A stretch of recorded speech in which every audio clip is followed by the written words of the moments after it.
जी जी जय श्रीमान नारायण जी जी। ये मेरी सहेली है, उनकी लड़की है, तो वो बोलती है कि गुरु मंत्र नहीं लिया तो जाप कर सकते। हाँ, जाप करो भगवान का नाम, और तुलसी माला से।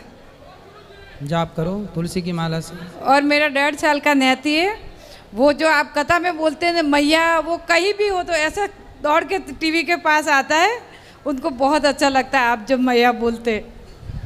और वो कथा भी सुनता है आपकी, और राधे राधे भी बोलता है। सही है, बचपन उनको से राधे राधे संस्कार बोल दो आएंगे। आप भी। बिल्कुल, बच्चे को सार्थक राधे नाम है, राधे। सार्थक को राधे राधे। सार्थक और एक वेद।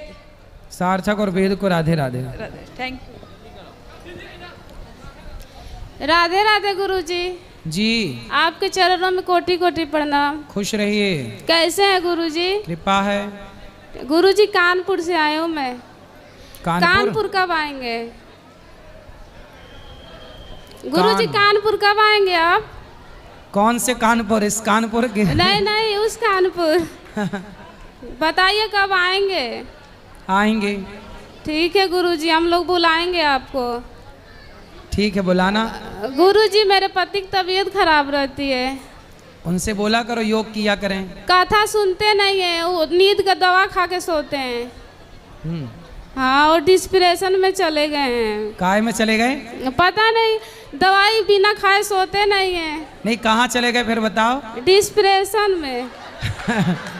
डिस्प्रेशन के डिप्रेशन? हाँ। अच्छा, डिस्प्रेशन में चले गए, बात सही है। तो वहाँ डिस्प्रेशन में जाके क्या पाए वो? पता नहीं, सोते नहीं है रात में। कहते हैं ना कि मैं तो डिस्प्रेशन में रोज जाते हैं कि कभी कभी? रोज जाते हैं। फिर वापस आ जाते हैं हाँ। कि नहीं आते? गुरुजी वो सोते नहीं है जल्दी, कहते हैं कि मैं मर जाऊंगा, ये हो जाऊंगा, बस सोचते रहते हैं कि हमारे बच्चों को क्या होगा। तो डिस्प्रेशन में जाके किसी से मिलते होंगे? पता नहीं। गुरुजी उनको बोल दीजिए कि कथा सुना करे। मुकेश नाम है। मुकेश? हाँ, बोल दीजिए। भाई मुकेश, डिस्प्रेशन में ना जाया करो और मन लगा के कथा सुना करो। हाँ। यदि आप कथा सुनेंगे रुक जाइए तो आपका परिवार बचेगा गुरुजी। और ये डिस्प्रेशन बहुत बुरी चीज है। तो ये डिस्प्रेशन कहाँ आपके पड़ोस में रहती है? नहीं गुरुजी, बहुत अच्छे हैं वो। अच्छा। हाँ, लेकिन वो सोते नहीं है बस। तो ऐसे रात भर जागते रहते? हाँ, जागते रहते, बच्चों को देखते रहे, मेरे बच्चों को कुछ ना हो जाए, हमको ना कुछ हो जाए। मतलब आपको देखते रहते हैं बैठे हैं? हाँ, बस सोते नहीं है जल्दी। पूरी रात? पूरी रात नहीं तो सोते। आपके पति बहुत अच्छे नहीं है? पता नहीं, मानते बहुत है। आजकल के पति वो देखो कितनी परेशान है, उनके पति पड़ोसनों को देख रहे हैं और आपके पति अच्छे आपको देख रहे हैं। गुरुजी मैं एक भजन सुनाना चाहती जो आपको ढोंगी पखंडी करता है। मेरे से बहुत हरतुज करते हैं वो लोग कि तेरे गुरु ऐसे हैं वैसे हैं, भीख मांग के वो घर बनवाते हैं, अपने पैसे से क्यों नहीं बनवाते हैं। सुनाओ। मेरे सदगुरु का महिमा अपार, अनाड़ी क्या जाने। मेरे सदगुरु का महिमा अपार, अनाड़ी क्या जाने। क्या जाने कोई क्या जाने, मेरे सदगुरु का महिमा अपार, अनाड़ी क्या जाने। सदगुरु का महिमा पूछो भगतन से, सदगुरु का महिमा पूछो भगतन से। ऐसा न मिल गई ना गुरु भगवान, या नाड़ी क्या जाने। ऐसा न मिल गई ना सदगुरु हमारे, या नाड़ी का जाने। गुरु जी का सेवा देख के ऐसा न मनवा मोर करे हो राम। गुरु जी का सेवा देख के ऐसा न मनवा मोर करे हो राम। रही जयती हम यही नगर में, जयती ना अपना घरे हो राम। रही जयती हम यही नगर। राधे राधे गुरुजी। सुनो सुनो, डिस्प्रेशन नहीं होता, डिप्रेशन होता। गुरुजी हम किसकी पूजा करते हैं? वे किसी की ना करते, बकरियां चुंगाते हैं। क्या करते हैं? बकरी चुंगाते हैं। बकरी? बकरी चराते हैं? बकरी चराते हैं? अच्छे। कितनी बकरी हैं आपके घर में? हमारे होंगी 15-16। तो बकरी कितना दूध देती है? ये बकरी तो 1 किलो भी दे दे, 2 किलो भी दे, फिर सब तरह की बकरी हैं। तो बकरी चराते हैं बड़ी आनंद से। हाँ। तो आपसे प्रेम करते हैं कि नहीं? हाँ। आपका पंखा बंद तो नहीं करते? हाँ? ना, भगवान की बस करते हैं। भगवान जी का पंखा बंद कर देता।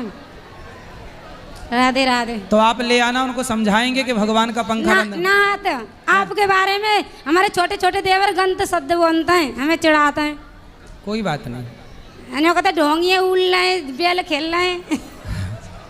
सही तो गुरुदेव। उनसे बोलो तुम भी ऐसा थोड़ा बहुत मैं ढोंग कर नहीं लो। सुनती, मैं तो उठ के घर चली जाती हूँ। मैं नहीं सुनती, मैंने मेरे पिता का अपमान कर रही हूँ, मैं नहीं सुनूंगी। सही है। चलो उनको ले आना, उनको लाओगे तो उनको भी समझाएंगे। उनको बोलना कि 300 वृद्ध माओं की सेवा करने को यदि ढोंग कहते हो तो ऐसा तुम भी कर लो थोड़ा सा ढोंग। कहती हूँ मैं, तो मेरे बच्चे भी नहीं मानते। 30,000 लोग भरपेट भोजन रोज करते हैं, बोले तुम 300 लोगों को रोज कराओ, तुम भी थोड़ा सा ढोंग कर लो। बोल दिया करो देवर बोल को। देती हूँ। और 2 बच्चे हैं मेरे, पढ़ते हैं, हाँ। गेम खेलते, एक फोन ला के बागू दे दो, एक बागू दे, दोनों को फोन दे दो ला के। मैं तो कहता मम्मी पागल हो गई है। कथा सुना करो, उनको लाना, हम ना समझाएंगे। सुनते। राधे राधे गुरुदेव। राधे राधे। गुरुजी राधे राधे। जी। मेरे पति बहुत पीते हैं। शराब पीते हैं? हाँ। तो आप भी पीती हो? है? नहीं, मैं नहीं पीती। कितने साल से शराब पी रहे हैं? उन्होंने जब से लड़का होया जाती पीने लगे। तो लड़के के होने की खुशी में पी रहे हैं? हाँ, पता नहीं। अब लड़का कितने साल का हो गया? 7 में चल लिया। तो 7 साल से शराब पी रहे हैं। हाँ। तो बताओ हम क्या सेवा करें आपकी? जो तुम्हारी कृपा है, तुम ही सेवा करोगे। बात कराओ उनसे, कहाँ है? आए हैं? वे नहीं आए, वे नहीं। तो मैंने उनको- कहा बहुत चलो चलो, नहीं आए वे। उनको लाते तो समझाते। समझाना बस समझाया ही जा सकता, शराबी को और क्या किया जा सकता। श्री गुरुचरण कमल पदभ्यो नमः। मैं 2022 में सेवानिवृत्ति के बाद गुरुदेव से दीक्षा ग्रहण किया, भागवत कथा पोथी पाठ करवाया, अन्य क्षेत्र में भी दिया, और 2 वर्षों तक तो मैं सेवानिवृत्ति के बाद आचार्य जी का काम करता हूँ, पंडिताई। अच्छी खासी आमदनी होती है हर महीना। गौरी गोपाल आश्रम के नाम से हमारी धर्म पत्नी जो है 10% अंश निकलवाती है, और उससे फिर अभी आज से मैं पोथी पाठ करवा रहा हूँ। वाह। तो मैं गुरुजी से यह करबद्ध प्रार्थना करके जानना चाहता हूँ कि एक बार पोथी पाठ हो गई, आज फिर करवा रहे हैं, तो क्या प्रतिवर्ष मैं कराने की अगर इच्छुक हूँ तो करा सकता हूँ? ये दास अनिरुद्ध, हम हर महीने में 2 पाठ सुनते हैं, 2 बार पाठ कराते हैं, मतलब साल के 24 पाठ हम हमेशा कराते हैं 12 महीने। तो ये दास जी तो आप भागवत जी देखो, जितना अधिक जी सुन लो ये पुण्य है, तो जितना अधिक से अधिक करा सकते हैं करा सकते हैं। हमारी हार्दिक अभिलाषा है कि मैं 70 वर्ष के हो गया, जाने का तो जाना ही है, आया है तो जाएगा। राजा रंग फकीर पदाधिकारी से सेवानिवृत्त हुए, पत्नी बेटी बेटा सब जो है बहुत अच्छे विचार के हैं, सब धर्मावलंबी हैं। तो हमारी इच्छा है कि मैं प्रतिवर्ष 6 महीना पर यहाँ आऊँ। अच्छा है, आप आइए, और आप जो कर रहे हैं वो बहुत शुभ कार्य पोथी है। पाठ और अन्य क्षेत्र, ये जरूर। मैं संकल्प ले लूं कि जब तक हम लोग दोनों हैं उसको पूरा करें। भगवान की कृपा से पेंशन भी मिलता है, आचार्य जी से भी अच्छा कमाई हो जाती है। तो गुरुदेव का अच्छा है, जब धन है तो उसे धर्म में ही लगाना चाहिए। आपका विचार बहुत उत्तम है, जी। खुश रहिए, श्री गुरुचरण कमल पदभ्यो नमः। सुखी रहिए। जय श्री महाराज जी। हैं? जय श्री महाराज। पूरा बोलो। जय श्रीमन नारायण महाराज जी। जय श्रीमन। मैं बरेली से आई हूँ, जानते भी हो रहे हो आप तो, मैं तो हर महीने आती हूँ। बरेली? हाँ जी। झुमका गिरा रे? जब आप जाओ ना तभी गिरवाऊंगी। अभी मिला नहीं झुमका है? नहीं मिला है, बस गिरा है। बहुत बड़ा झुमका है साहब महाराज जी। बताओ। मैं ये कह रही थी, जैसे हम पूजा करते हैं ना सवेरे, तो तांबे के लोटा में जल रख देते हैं, ठीक? तो वो जल दूसरे दिन बासे जले को बच्चे चढ़ा देते हैं। वो ताजी मतलब भर के ताजी तांबे के लोटे में नहीं चढ़ाते। तो जो नहाते हैं और नहाए, और वो जल रात वाला होता है उसे सूरज पे चढ़ा देते हैं। वो चढ़ाना चाहिए नहीं चढ़ाना चाहिए? ताजा चढ़ाओ तो अच्छा है, जी? ना हो ताजा चढ़ाओ तो अच्छा है, अच्छा। ना हो तो फिर ठीक है। नहीं है, जल तो है। तो ताजा चढ़ाओ। नहीं, उसे चढ़ाने से कोई परेशानी तो नहीं है? परेशानी कुछ नहीं है, पर ताजा हो तो अच्छा। ठीक बस है ऐसे महाराज जी, राधे राधे। खुश रहिए। राधे राधे महाराज जी, दंडवत प्रणाम। मेरा प्रश्न ये था कि जैसे आप हमेशा बोलते हैं कि समर्पण करना चाहिए भगवान जी के आगे, तो समर्पण सिर्फ बोलने से हो जाता है या उसके लिए कुछ करना पड़ता है, या कैसे होता है समर्पण? समर्पण बोलने से नहीं होता, समर्पण व्यवहार में दिखता है। कैसे दिखता है? जैसे जो ईश्वर परिस्थिति निर्मित करें, सुख या दुख, हानि या लाभ, जो हर परिस्थिति में ईश्वर के अधीन रहे, हर परिस्थिति में परमात्मा की कृपा माने, कोई शिकायत ना हो, उस समर्पण के भाव को उस परिस्थिति में अनुकूल रहे, यही समर्पण है। अब मैं कहूँ दिन भर कि मैं समर्पित हूँ समर्पित, पर जरा दुख आ जाए तो मैं व्याकुल हो जाऊँ, तो काय बात का समर्पण है? समर्पण का मतलब ये है कि सुख दुख से छू ना पावे, ना सुख में वो रमे, ना दुख उसे परेशान करे, वो हर हाल में भगवान के आश्रित रहे कि ये सब ईश्वर का प्रसाद है, जो सुख है जो दुख है वो सब ईश्वर का है। इस विचार को, इस शरणागति को समर्पण कहते हैं। अगला एक और प्रश्न था कि हम लोग जैसे सब यहाँ पे बैठे होंगे, हम सब भगवान में मानते हैं, सब भगवान को पसंद करते हैं, लेकिन उनकी दृष्टि हम पे है या नहीं है, ये चीज़ हमें कैसे पता चलेगी? सब भगवान मतलब अब जैसे हम उनसे प्रेम करते हैं, वो भी हमसे उतना ही प्रेम करते हैं, कैसे पता चलेगा हमें? भाई, माँ अपने बच्चे से ज़्यादा प्रेम करती है कि बच्चा अपनी माँ से ज़्यादा प्रेम करता है? माँ अपने बच्चे से, है ना? माँ जितना प्रेम करती है बच्चे से, बच्चा उतना प्रेम कर ही नहीं सकता अपनी माँ से। वो जितना करेगा वो केवल 10% होगा या 20% होगा। माँ जितना प्रेम करती है बच्चा चाह के भी नहीं कर सकता। उसी तरह भगवान जितना प्रेम भक्त से करते हैं उतना प्रेम भक्त भगवान से कभी कर ही नहीं सकता। जितना करेगा वो 10-20% होगा। तो भगवान का प्रेम ज़्यादा है भक्तों पर, भक्तों का प्रेम कितना भी ज़्यादा हो पर वो कम ही है ईश्वर के प्रेम के आगे। इसलिए देखो ना, जब हम ईश्वर को जानते नहीं थे, जब हम माँ के पेट में थे, तब तो हम नहीं जानते थे। तब उन्होंने हमारे लिए आंखें दे दी पेट में ही, पाँव दे दिए पेट में ही। जब हम पैदा हुए, जब हम छोटे थे, तब भी हम, जब हम 5 साल के थे तब भी हम भगवान को कहाँ जानते थे। लेकिन 5 साल के थे तब भी ईश्वर ने हमारे लिए सब कुछ किया, आँख दी, पाँव दिया, पुराने दांत तोड़े, नए दांत लगवाए। तो ये परमात्मा की ने गतिविधि थी। तो परमात्मा का तो 12 महीने 24 घंटे भक्त पर नजर है।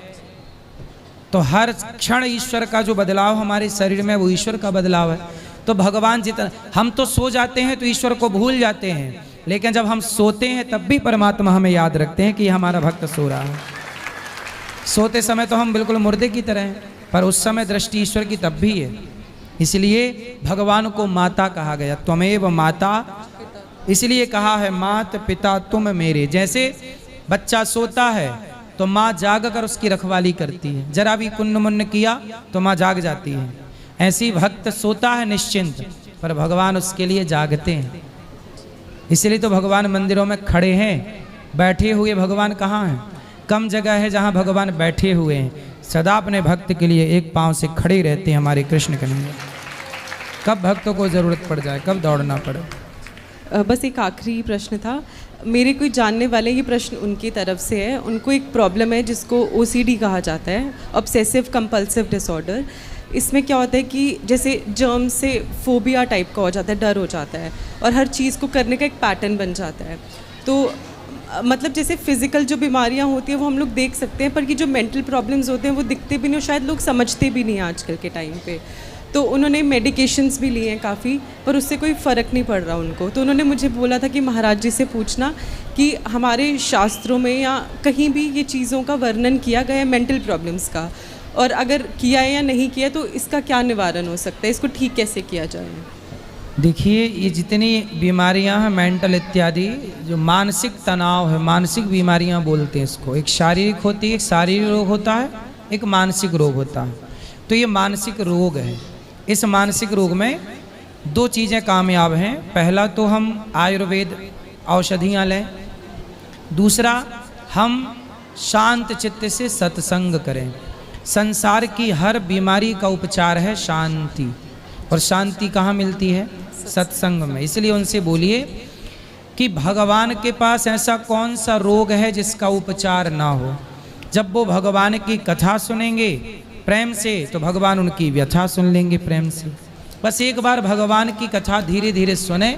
डिप्रेशन, कितने लोग बैठते हैं बताते हैं कि हमने कथा सुनी, हम डिप्रेशन से बाहर आ गए, चिंताएं थी बाहर आ गए।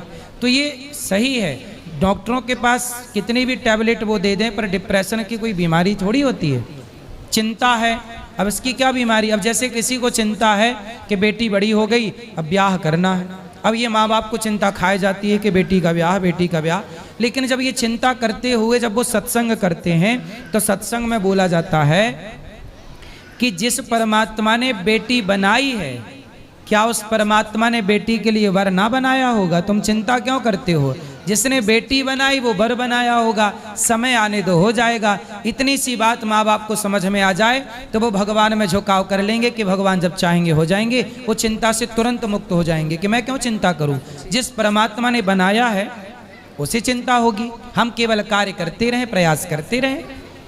तो जब व्यक्ति भगवान से जुड़ के ऐसी पॉजिटिविटी से भरता है, देखो तुरंत चिंता दूर हो गई ना कि बेटी के ब्याह की चिंता है। लेकिन जब वो भगवान पे आश्रित हो जाएगी या हो जाएगा कि भाई भगवान ने बनाया ही होगा, वो ढूंढ के देंगे। तो संयोग ऐसे होते हैं कि जिनसे कभी जान परिचित नहीं थी, अचानक उनसे शादी ब्याह के संबंध हो जाते हैं।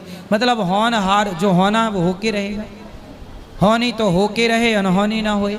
इसलिए भगवान पे आश्रित रहो। हमारे करने से भी कुछ नहीं होता, करते रहो सारी जिंदगी, पर जब भगवान पे छोड़ते हैं ना तो भगवान सब करते हैं। जब तुझसे न सुलझे तेरे उलझे हुए धंधे, तब भगवान के इंसाफ पे छोड़ दे ए बंदे। वही तेरी मुश्किल आसान करेगा, जो तू ना कर सका वो भगवान करेगा। एक बार भगवान के आश्रित होने की जरूरत है बस। राधे राधे, दंडवत प्रणाम। खुश रहिए।